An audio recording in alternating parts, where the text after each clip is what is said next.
Israel और Hamas की जंग के बीच पूरी दुनिया पर विश्व युद्ध का खतरा मंडरा रहा है, क्योंकि इजरायल को दुनिया के नक्शे से मिटा देने का सपना देखने वाला ईरान हमास और हिजबुल्ला और हूथी लड़ाकों जैसे खतरनाक चरमपंथी संगठनों को न सिर्फ पैसे पहुंचाता है, बल्कि भारी मात्रा में हथियार और गोला बारूद भी सप्लाई करता है।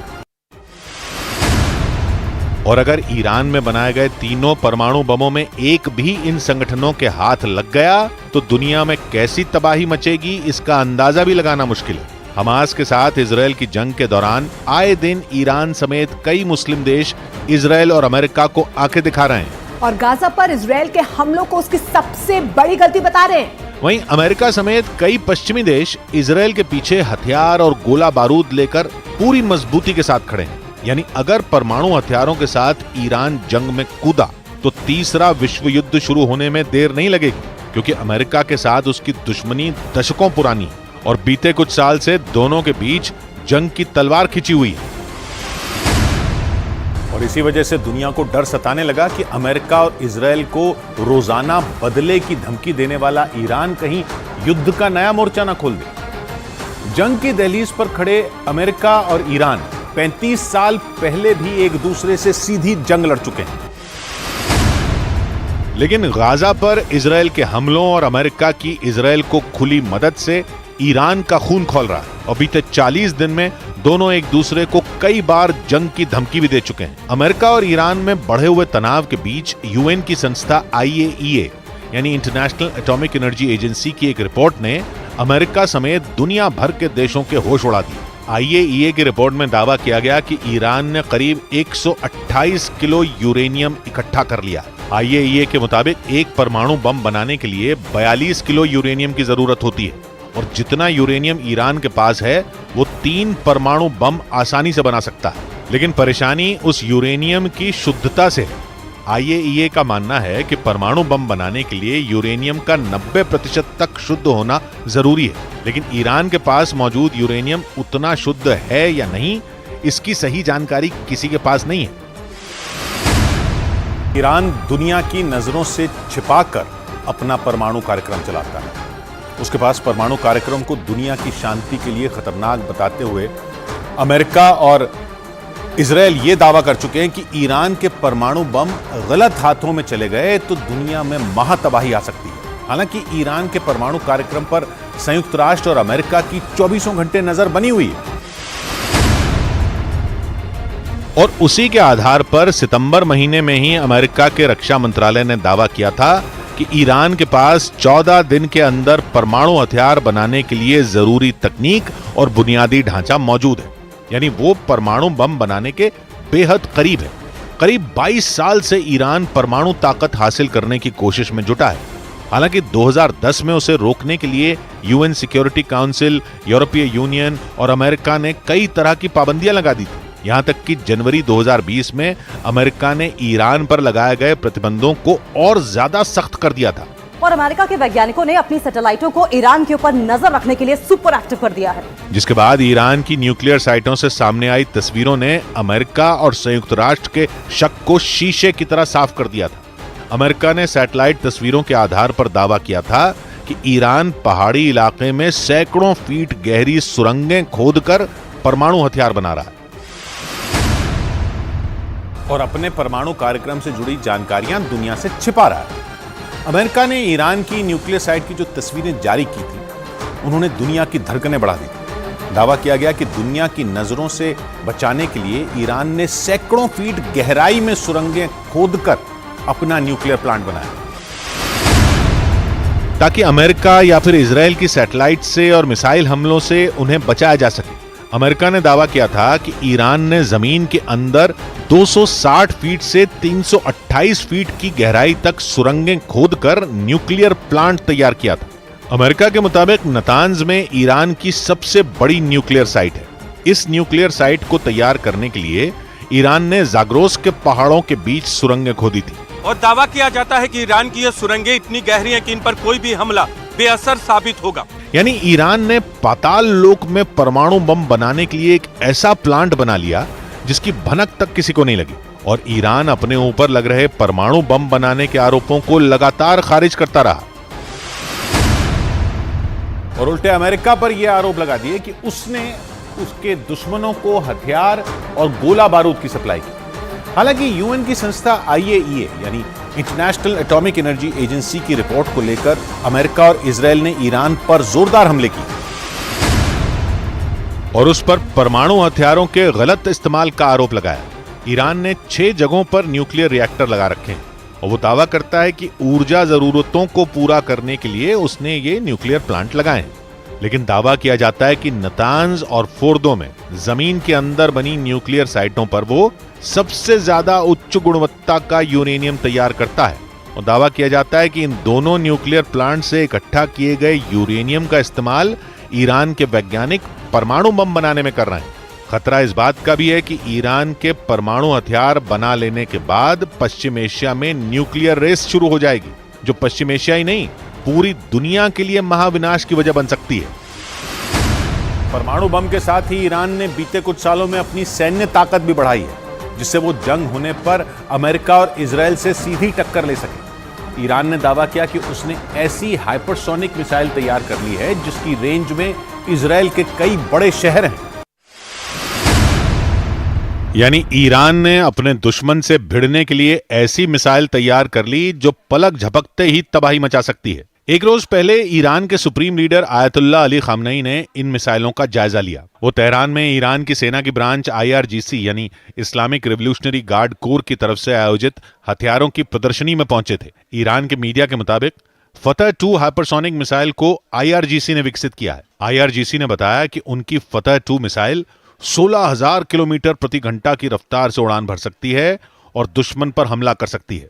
ईरान ने दावा किया कि फतह 2 मिसाइल अमेरिका और इजरायल की मिसाइलों से कहीं ज्यादा आधुनिक और मारक है। ईरान की इस खतरनाक हाइपरसोनिक मिसाइल को इजरायल के लिए बड़ा खतरा माना जा रहा है।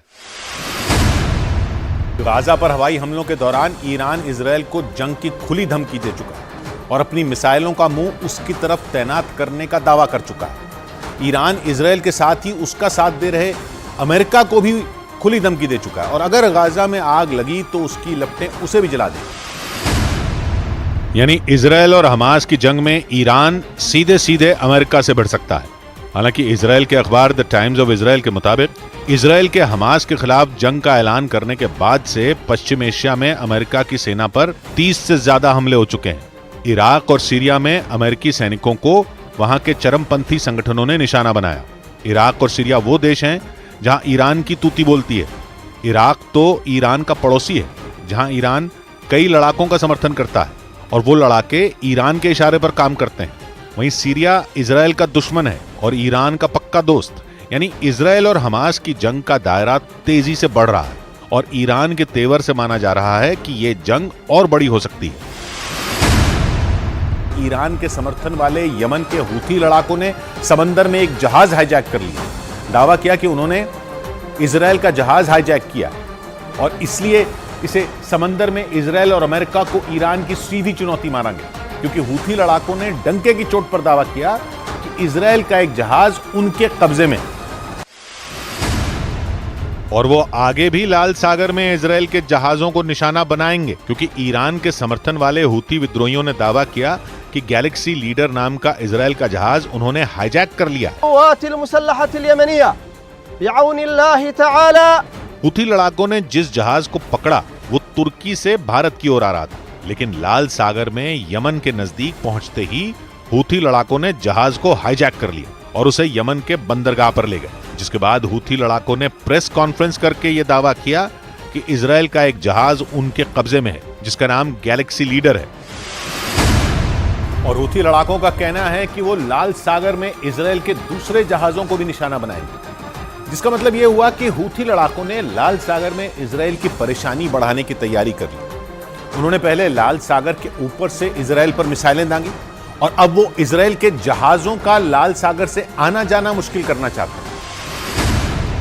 क्योंकि जहाज हाईजैक करने के बाद हूथी लड़ाकों ने इजरायल को सीधी चुनौती दी और बयान दिया कि हूथी विद्रोही उन जहाजों को टारगेट करेंगे जिन पर इजरायल के झंडे लगे होंगे। इजरायल की कंपनियों के जहाज भी उनके निशाने पर होंगे, इसलिए जिन जिन देशों के नागरिक इजरायल के जहाजों पर क्रू मेंबर की तरह काम कर रहे हैं वो उन्हें वापस बुला लें। क्योंकि हूथी विद्रोही समंदर में इजराइल के जहाजों को निशाना बनाने की तैयारी में हैं।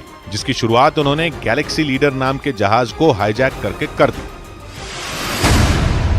और पूरी तैयारी से जहाज का अपहरण करने का दावा किया। खबर है कि गैलेक्सी लीडर नाम के इस जहाज को आखिरी बार 2 दिन पहले लाल सागर में देखा गया था, जिसके बाद जहाज के बारे में कुछ पता नहीं चला और फिर खबर आई कि जहाज को हाईजैक कर लिया गया और हूथी लड़ाके उसे अपने साथ यमन लेकर चले गए। हूथी लड़ाकों ने अपनी प्रेस कॉन्फ्रेंस में बताया कि जैसे ही जहाज यमन के नजदीक पहुंचा, हूथी लड़ाकों का हेलीकॉप्टर जहाज के ठीक ऊपर पहुंच गया और धीरे धीरे कई हूथी लड़ाके जहाज पर उतर गए, जिसके बाद उन्होंने जहाज को कब्जे में ले लिया और इसी के साथ संकेत मिल गए कि लाल सागर में जंग का एक नया मैदान तैयार हो रहा है, जिसमें हूथी लड़ाके इजराइल से सीधा भिड़ने की तैयारी में हैं। क्योंकि उन्होंने केवल जहाज का अपहरण ही नहीं किया, बल्कि ये भी बोल दिया कि लाल सागर में यमन के नजदीक से इजराइल का जो जहाज गुजरेगा, हूथी लड़ाके उसे अगवा कर लेंगे। लेकिन इजराइल ने हूथी लड़ाकों के दावे को यह कहकर खारिज कर दिया कि लाल सागर में हाईजैक किया गया जहाज उसका नहीं था और उस जहाज पर एक भी क्रू मेंबर इजराइल का नहीं है। यानी इजराइल ने हूथी लड़ाकों के दावे को ही नकार दिया और दो टूक बोल दिया कि हूथी लड़ाकों के कब्जे में जो जहाज है वो इजराइल का है ही नहीं। हालांकि उसने ये माना कि हूथी लड़ाकों ने एक इंटरनेशनल मालवाहक जहाज पकड़ा है जो तुर्की से भारत रवाना हुआ था और उस जहाज पर यूक्रेन, बल्गेरिया, फिलीपींस और मेक्सिको समेत कई देशों के 25 क्रू मेंबर मौजूद हैं, जिनमें एक भी इजराइल का नागरिक नहीं है।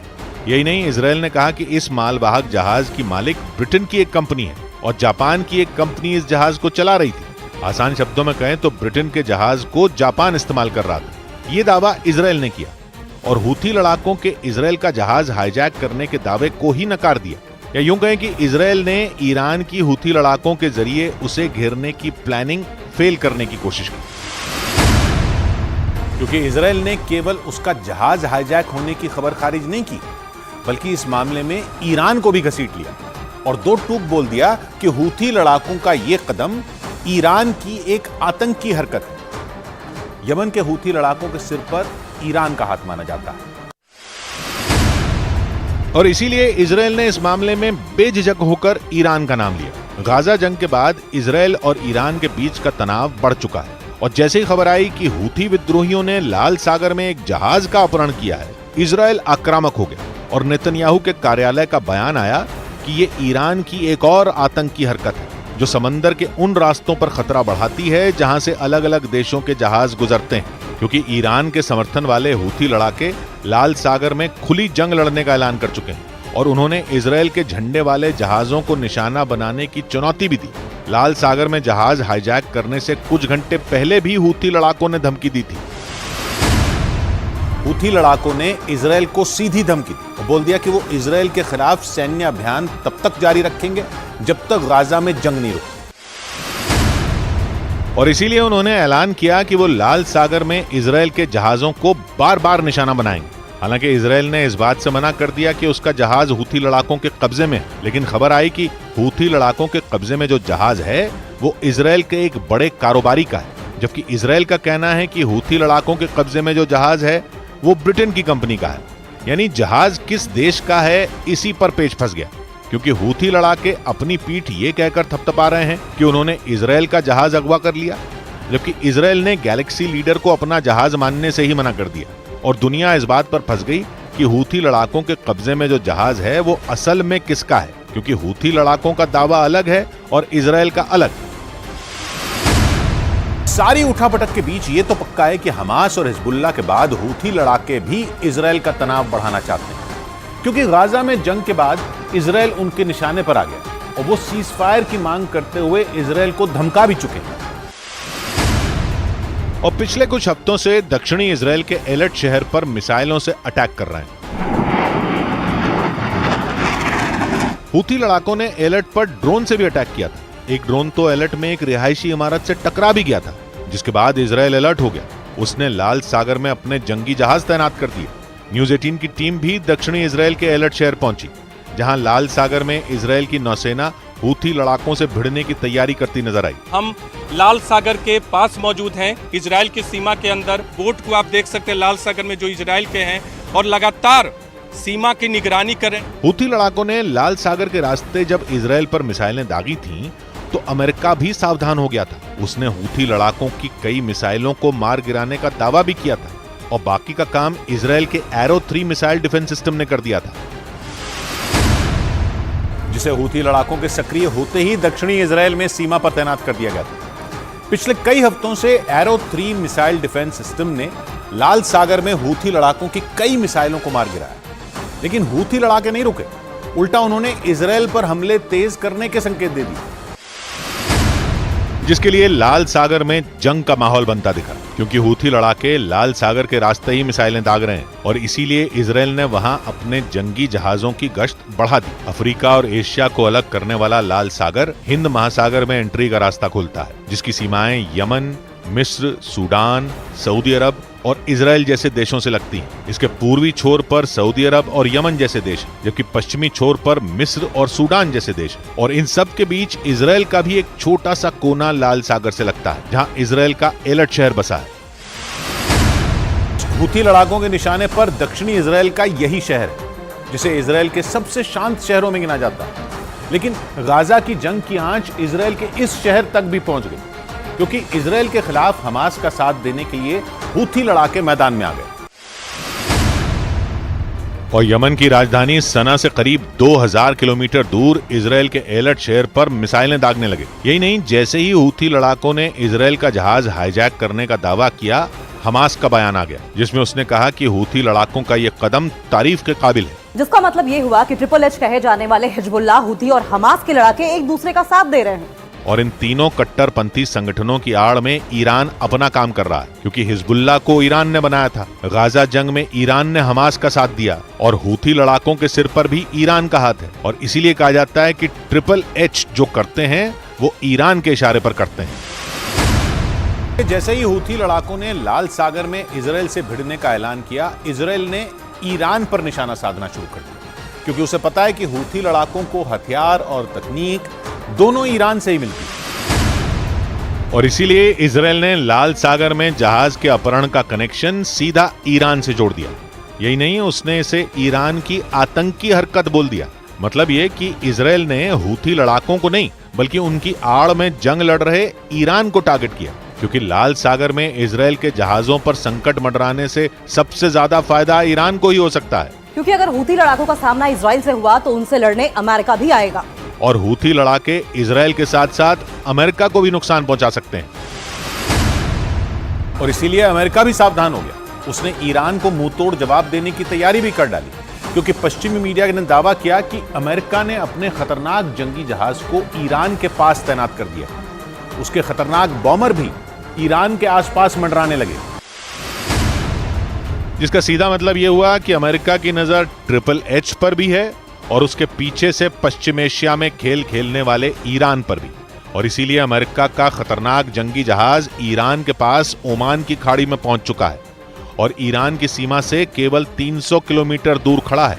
ये दावा पश्चिमी मीडिया ने किया और जानकारी दी कि ओमान की खाड़ी में तैनात अमेरिका के जंगी जहाज पर कई लड़ाकू विमान और मिसाइलें तैनात हैं, जो ईरान के पूर्वी और मध्य हिस्से को तबाह कर सकती हैं। जिसका मतलब ये हुआ कि ईरान को सबक सिखाने के लिए अमेरिका ने भी तैयारी कर ली है, क्योंकि केवल उसका जंगी जहाज ही नहीं, बल्कि अमेरिका का B-1 बॉमर भी तुर्की के पास लाल सागर में तैनात कर दिया गया। इसके अलावा लाल सागर और ओमान की खाड़ी में भी अमेरिका के जंगी जहाज पहुंच गए। ईरान की सीमा तुर्की से लगती है और फारस की खाड़ी और ओमान की खाड़ी तो ईरान की 1770 किलोमीटर लंबी दक्षिणी सीमा बनाती हैं, जहां अमेरिका ने ईरान को घेरने के लिए चक्रव्यूह रच डाला। ईरान गाजा जंग की आड़ में ट्रिपल एच को हथियार की तरह इस्तेमाल कर रहा है। पहले उसने लेबनान के रास्ते इजराइल पर हमले की जमीन तैयार की और अब यमन के रास्ते दक्षिणी इजराइल को निशाना बना रहा है, जिसके लिए लाल सागर में माहौल गर्माता दिखाई देता है। क्योंकि यमन के कट्टरपंथी शिया हूथी लड़ाकों ने लाल सागर में जहाजों को अगवा करने का प्लान बनाया। फिलहाल तो हूथी लड़ाके इजराइल को निशाना बना रहे हैं, लेकिन जैसे संकेत हैं उनसे लगा कि हूथी लड़ाके इजराइल के दोस्त अमेरिका पर भी हमला करेंगे और लाल सागर से गुजरने वाले अमेरिका के जहाजों को भी निशाना बना सकते हैं। जिसके बाद इजराइल ने बिना घुमाए फिराए बोल दिया कि ईरान समंदर में इजराइल और अमेरिका को चुनौती दे रहा है और आतंकी हरकतें कर रहा है। यानी इजराइल और अमेरिका को पता है कि हूथी लड़ाके खुद कुछ नहीं कर रहे, बल्कि ईरान उनसे ये करवा रहा है, क्योंकि वो समंदर, जमीन और आसमान में इजराइल और अमेरिका के खिलाफ हमास, हिजबुल्ला और हूथी लड़ाकों को आगे खड़ा कर रहा है और उनकी आड़ में पूरे पश्चिम एशिया को जंग में झोंकने की साजिश रच रहा है। हिजबुल्लाह ने सिर्फ हमले ही नहीं किए, बल्कि एक वीडियो जारी कर इजराइल को बड़ी धमकी भी दे दी।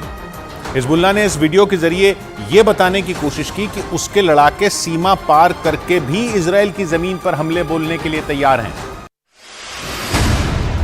यानी वो इजराइल की सीमा में घुसकर कभी भी उसके साथ सीधी जंग छेड़ सकते हैं। हिजबुल्लाह और इजराइल के बीच सीमा पर 7 अक्टूबर के बाद से ही लड़ाई छिड़ी हुई, लेकिन अब तक दोनों एक दूसरे पर ड्रोन, रॉकेट और मिसाइलों से ही हमले बोल रहे हैं। ऐसा पहली बार हुआ जब हिजबुल्लाह ने वीडियो जारी करके इजराइल को चेतावनी दी कि वो आ रहे हैं। और इसी वजह से ये माना जा रहा है कि हिजबुल्लाह के लड़ाके इजराइल की सीमा पार जाने के लिए बिल्कुल तैयार बैठे हैं। यानी जो लड़ाके सीमा पार से इजराइल की सेना को चुनौती दे रहे थे, वो सीधे इजराइल में घुसकर वहां कत्लेआम मचा सकते हैं। इसका मतलब ये कि इजराइल पर एक बार फिर 7 अक्टूबर जैसे हमले का खतरा मंडरा रहा है, लेकिन इस बार उसका दुश्मन हमास से कहीं ज्यादा खतरनाक और ताकतवर है।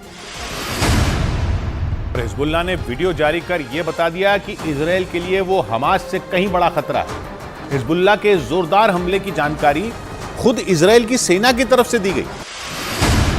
सेना ने यह जानकारी दी कि 1 घंटे के अंदर ही हिजबुल्लाह ने उसके कई इलाकों पर 3 ड्रोन और 25 रॉकेट दाग दी। यानी हिजबुल्लाह ने एक साथ ऐसे ताबड़तोड़ हमले बोले कि इजराइल की फौज भी कुछ देर के लिए खौफ से भर गई। हालांकि इजराइल की सेना ने तुरंत पलटवार शुरू किया और लेबनान की तरफ से दागे गए तीनों ड्रोन को मार गिराने का दावा किया। हालांकि हिजबुल्लाह की तरफ से दागे गए 25 रॉकेट में कुछ इजराइल के इलाकों तक पहुंचने में कामयाब हो गए, लेकिन इजराइल ने दावा किया कि वो ऐसे इलाकों में गिरे जिनसे कोई बड़ा नुकसान नहीं हुआ। यानी इस बार इजराइल ने हिजबुल्लाह के हमले को पूरी तरह नाकाम कर दिया। लेकिन माना जा रहा है कि इजराइल के लिए खतरा टलने वाला नहीं है, क्योंकि हिजबुल्लाह अपने ठिकानों पर हुए इजराइल के हमले से बुरी तरह बौखलाया हुआ है।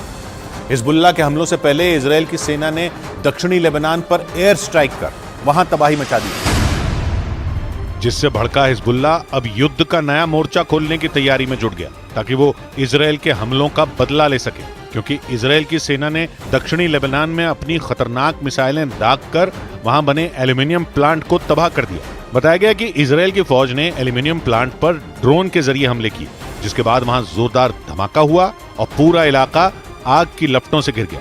हालांकि इजराइल के इस भीषण हमले में किसी के मारे जाने का दावा नहीं किया गया, लेकिन इजराइल की इस कार्रवाई से हिजबुल्लाह उस पर भड़क गया और माना जा रहा है कि दक्षिणी लेबनान पर हुई एयर स्ट्राइक की वजह से ही हिजबुल्लाह अब इजराइल के सैन्य ठिकानों को चुन चुन कर निशाना बना रहा है, जिसमें ईरान उसकी खुलकर मदद कर रहा है, जो जंग में इजराइल के लिए बड़ी चुनौती बना हुआ। क्योंकि ईरान सीधे तौर पर नहीं, लेकिन दावा है कि उसके हथियारों के दम पर ही हमास के लड़ाके इजराइल की सेना पर हमले कर रहे हैं। और दावा है कि हमास के साथ हिजबुल्लाह के लड़ाके भी ईरान के खतरनाक हथियारों का इस्तेमाल कर रहे हैं, जो इजराइल की सेना के लिए बड़ी मुसीबत बने हुए हैं। क्योंकि ईरान जंग में खुले तौर पर इजराइल का विरोध कर रहा है और माना जा रहा है कि वो इजराइल से सीधी जंग नहीं लड़ना चाहता, इसलिए ईरान उसके दुश्मनों यानी हमास और हिजबुल्लाह का मददगार बनकर उन्हें हथियारों की सप्लाई कर रहा है, जो इजराइल के लिए खतरा साबित हो सकता है। इसलिए इजराइल अपने दोस्त अमेरिका की मदद लेकर उसके ठिकानों पर हमले करवा रहा है, क्योंकि सिर्फ इजराइल ही नहीं बल्कि अमेरिका भी ईरान को अपना दुश्मन मानता है। अमेरिका की सेना ने तो कुछ दिनों पहले ही सीरिया में ईरान के चरमपंथी संगठनों के ठिकानों पर हमले करने का दावा किया था, क्योंकि 7 अक्टूबर को इजराइल पर हुए हमलों के 10 दिन बाद ही सीरिया में अमेरिका के सैन्य ठिकानों पर ईरान के चरमपंथी संगठन के लड़ाकों ने हमले कर दिए थे। अमेरिका और इजराइल मिलकर ईरान को सबक सिखाना चाहते हैं, ताकि हमास और हिजबुल्लाह जैसे खतरनाक चरमपंथी संगठनों का एक साथ सफाया हो सके। क्योंकि ईरान ही इन दोनों संगठनों को और ताकतवर बनाने में जुटा है और उन्हें मिटाना अमेरिका और इजराइल के लिए इतना आसान नहीं है। माना जा रहा है कि ईरान इजराइल और उसके समर्थन में आए देशों को जंग में उलझाए रखना चाहता है, इसीलिए तो उसकी सेना की ब्रांच IRGC यानी Islamic revolutionary guard core Syria और इराक में अमेरिका के सैन्य अड्डों को निशाना बना रही है। और आरोप है कि इसमें ईरान के चरमपंथी संगठन के लड़ाकों का भी अर्थात है। ऐसा इसलिए क्योंकि जंग में अमेरिका इजराइल के साथ खड़ा है और ईरान ये नहीं चाहता कि कोई भी देश इजराइल की ढाल बने। लेकिन इजराइल और अमेरिका भी पीछे नहीं हटना चाहते। अमेरिका की सेना सीरिया और इराक में ईरान के चरमपंथी संगठन के लड़ाकों के खिलाफ लगातार कार्रवाई कर रही है। कि 7 अक्टूबर को हमास के लड़ाके अल शिफा अस्पताल में ही बंधकों को लेकर आए थे और बाद में उन्हें सुरंग के जरिए दूसरी जगहों पर भेजा गया। इजराइल की सेना की तरफ से जारी किए गए उस वीडियो में हथियारों से लैस कुछ लोग एक आदमी की गर्दन पकड़कर उसे जबरदस्ती अल शिफा अस्पताल के अंदर ले जाते नजर आए, जबकि एक दूसरा आदमी बुरी तरह घायल दिखाई दिया। उसे स्ट्रेचर पर लिटाया गया था। इजराइल की सेना ने दावा किया कि हमास ने इसी तरह से बंधकों के साथ बर्बरता की और 7 अक्टूबर को उन्हें जबरदस्ती इजराइल से गाजा के अल शिफा अस्पताल लेकर पहुंचे थे। इजराइल की सेना के मुताबिक उस वीडियो में हमास के लड़ाके जिन 2 लोगों को जबरदस्ती अस्पताल में ले जाते दिखाई दिए वो नेपाल और थाईलैंड के नागरिक हैं। हालांकि उन दोनों को अल शिफा अस्पताल में पहुंचाने के बाद उनके साथ क्या हुआ, उन्हें बाद में कहां छिपाया गया, इजराइल की